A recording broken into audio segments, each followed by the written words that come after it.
Well, you're looking at an X95. This is the newer generation of the Tavor. When I first seen the Tavor, a friend of mine got it at Double Action a while ago, and I always liked it, and I like how it shot. But you know, I wasn't knocked out by it, but I liked it.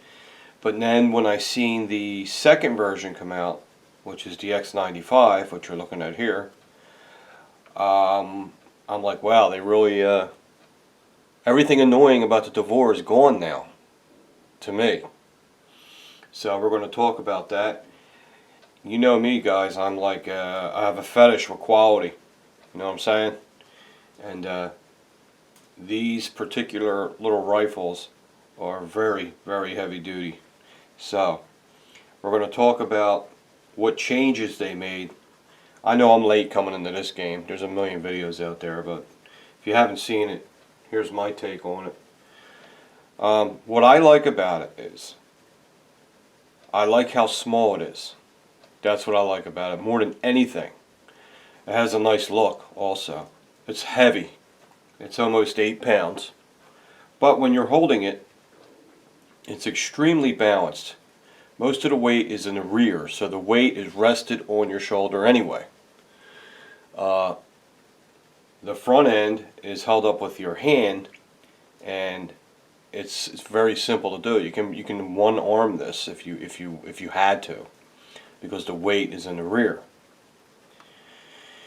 So some of the changes they made. I knew I was going to end up with one of these sooner or later, and I'm glad I waited, because this version to me it makes a lot more sense.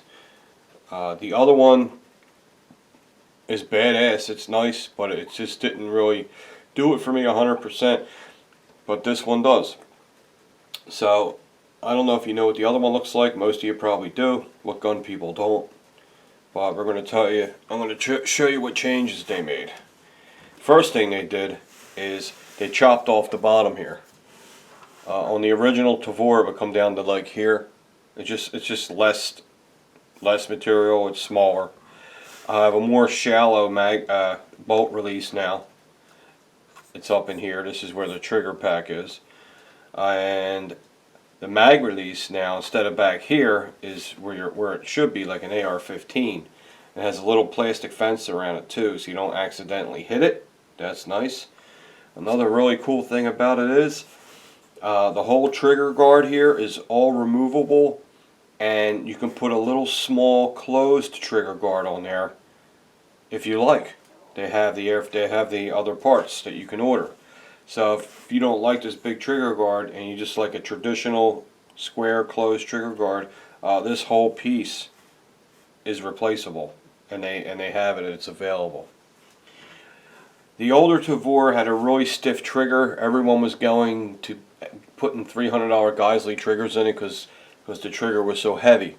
The Gen 2 has a way better trigger. Now, it has a nicer trigger than the first version, but does it have a great trigger in general? It's good. It's a good trigger. I mean, everyone's saying it's a great trigger. I don't think it's a great trigger, but I think it's a very nice trigger. Big improvement over the past, the first version of the Tavor. So it definitely improved the trigger. I don't think I'm messing with it. We shot it at Double Action. We got a couple hundred rounds through it, and it's extremely accurate. It's easy to control, and the coolest thing is the recoil. The recoil is like nothing. Very, very comfortable to shoot. You can control it. Another thing they did is the charging handle used to be up here like an MP5. They moved it back here. So all the controls are in this area. Everything's close. The mag release, the charging handle, it's all in here. And that's good. It's less reaching you got to do, and it's just more comfortable. We have the quick detach mounts. There's one here. There's one here for you single point sling guys. And there's more.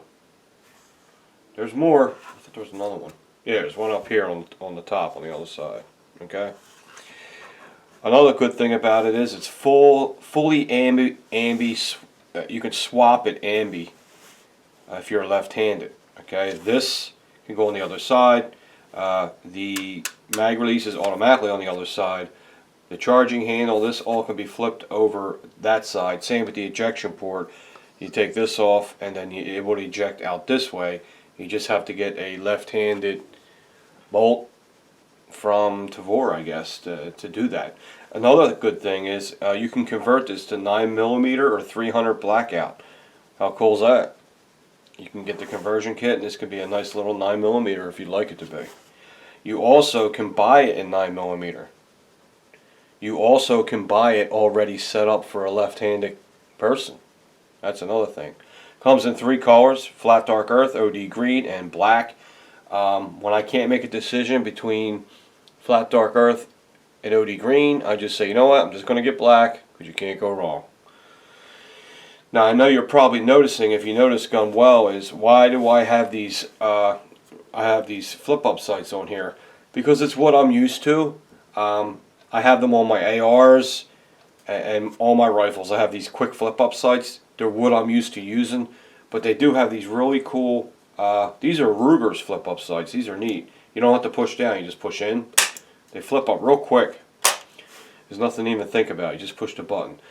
These come up quick too. They have built-in this Picatinny rail is a flip-up sight. Also in the front, and the flip-up sight has a tritium in it. So you have a tritium front sight, and you know, they fold in and out. It doesn't take long to pull them up, but these are definitely a lot faster than the kind you pull out of the built-in Picatinny rail. I don't know what I'm doing. I might leave them on. I might take them off and play with the other ones for a while. I want to go back and forth and shoot with both of them. Whatever ones shoot better, whatever ones I shoot better with, that's the way I'll leave it. So we'll see. I shot with these on it for a while. Now I'm going to take them off and shoot them without it. See how the other sights work.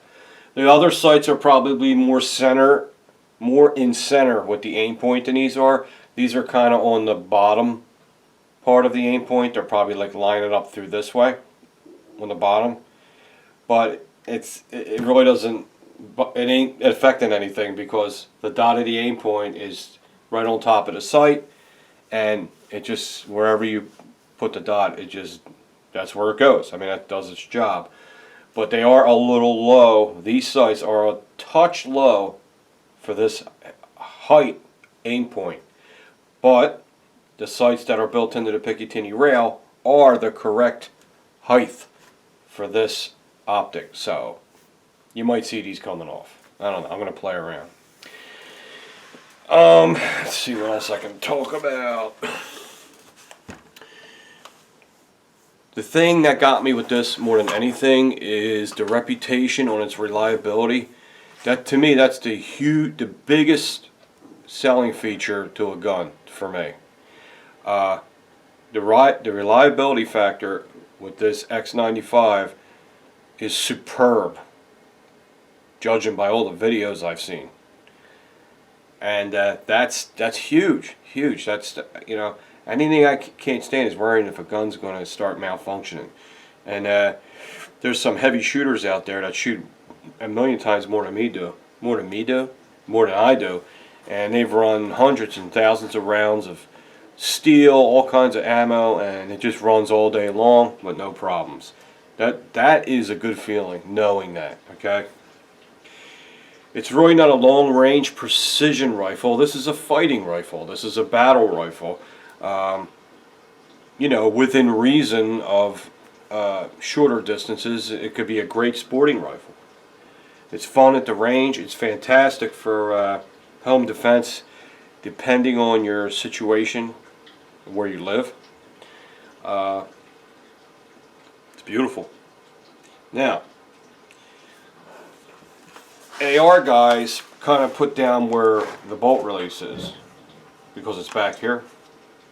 Okay, so I don't see what the problem is with that, because let me see if you can see what I'm doing here. When you bring your mag up, to the magazine well and push it in, look where my thumb is. It's right there. right? As soon as I engage it, my thumb can actuate the slide release at the same time, right as I'm bringing the mag in. And then, so what's the problem? I don't get that. That's fine. What else am I forgetting? Anything else I forgot? I think I covered everything that I know. It's gas piston driven. It's real easy to take apart, which is huge. That's huge too. It's very easy to disassemble. It's so easy to disassemble. I'll show you how to do it real quick. You're supposed to use a bullet, or you can use anything pointy. Okay. All clear. It doesn't get real dirty because of the gas piston system. You just pull that pin right there. The back gate drops down, and here comes the assembly and the gas piston assembly, whatever you want to call it. As you can see, I cleaned it and coated it. Cleaned it with Ballistol and coated it with Lucas Oil, my two favorite gun products. Comes right out. And then down here you have, it's called a trigger pack, which is very easy to take out. Same thing. Just push them out, all the way out. Lift this up the right way, and it'll come out, dummy. And this comes right out. There's the trigger pack. That's really all you gotta have to, that's as far as you want to go. You could take the bolt down and the firing pin out. If you want to do all that, make sure you watch videos very carefully, because the firing pin in here has a half moon cutout, and if you don't put it in there just right, you'll never get the retaining pin back in. It's like a whole thing. But like anything else, it's not that difficult. But there's no reason to go down that far as of yet. I mean, after, I would think if you got thousands of rounds through it, then I guess you should do a detailed cleaning. But right now, this gun is good to go. There's guys on YouTube that have like 5, 6, 7, 8,000 rounds through them, haven't even cleaned them at all, and they're still running perfectly. So that's it. All right, guys. Maybe you think about getting one. The price point is pretty heavy. You know what I mean? Maybe if you have something sitting in your safe that you don't shoot anymore and it's worth some money, you can sell it to a friend and it'll help you get at least half of this paid off. And go pick yourself one up. I've got an Aimpoint Pro in here, which is one of my favorite red dots. It works very well in there. And I have a momentary enforced light. Momentary only on the Picatinny rail. Oh, there's something else I forgot to show you. So let me show you something real quick. This is pretty neat. These hand guards have these little spring doors on them. And what they do is they're covering the Picatinny rails. So when you need a Picatinny rail, you push down the door and you slide the handguard right off. Same with down here and on the other side. Isn't that awesome? When you're not using it, you got these. They're very nice and they protect the Picatinny rail, and plus they look real good too. And they lock on very secure. And that's it, man. Tavor X95. Very happy with it. Talk to you guys soon.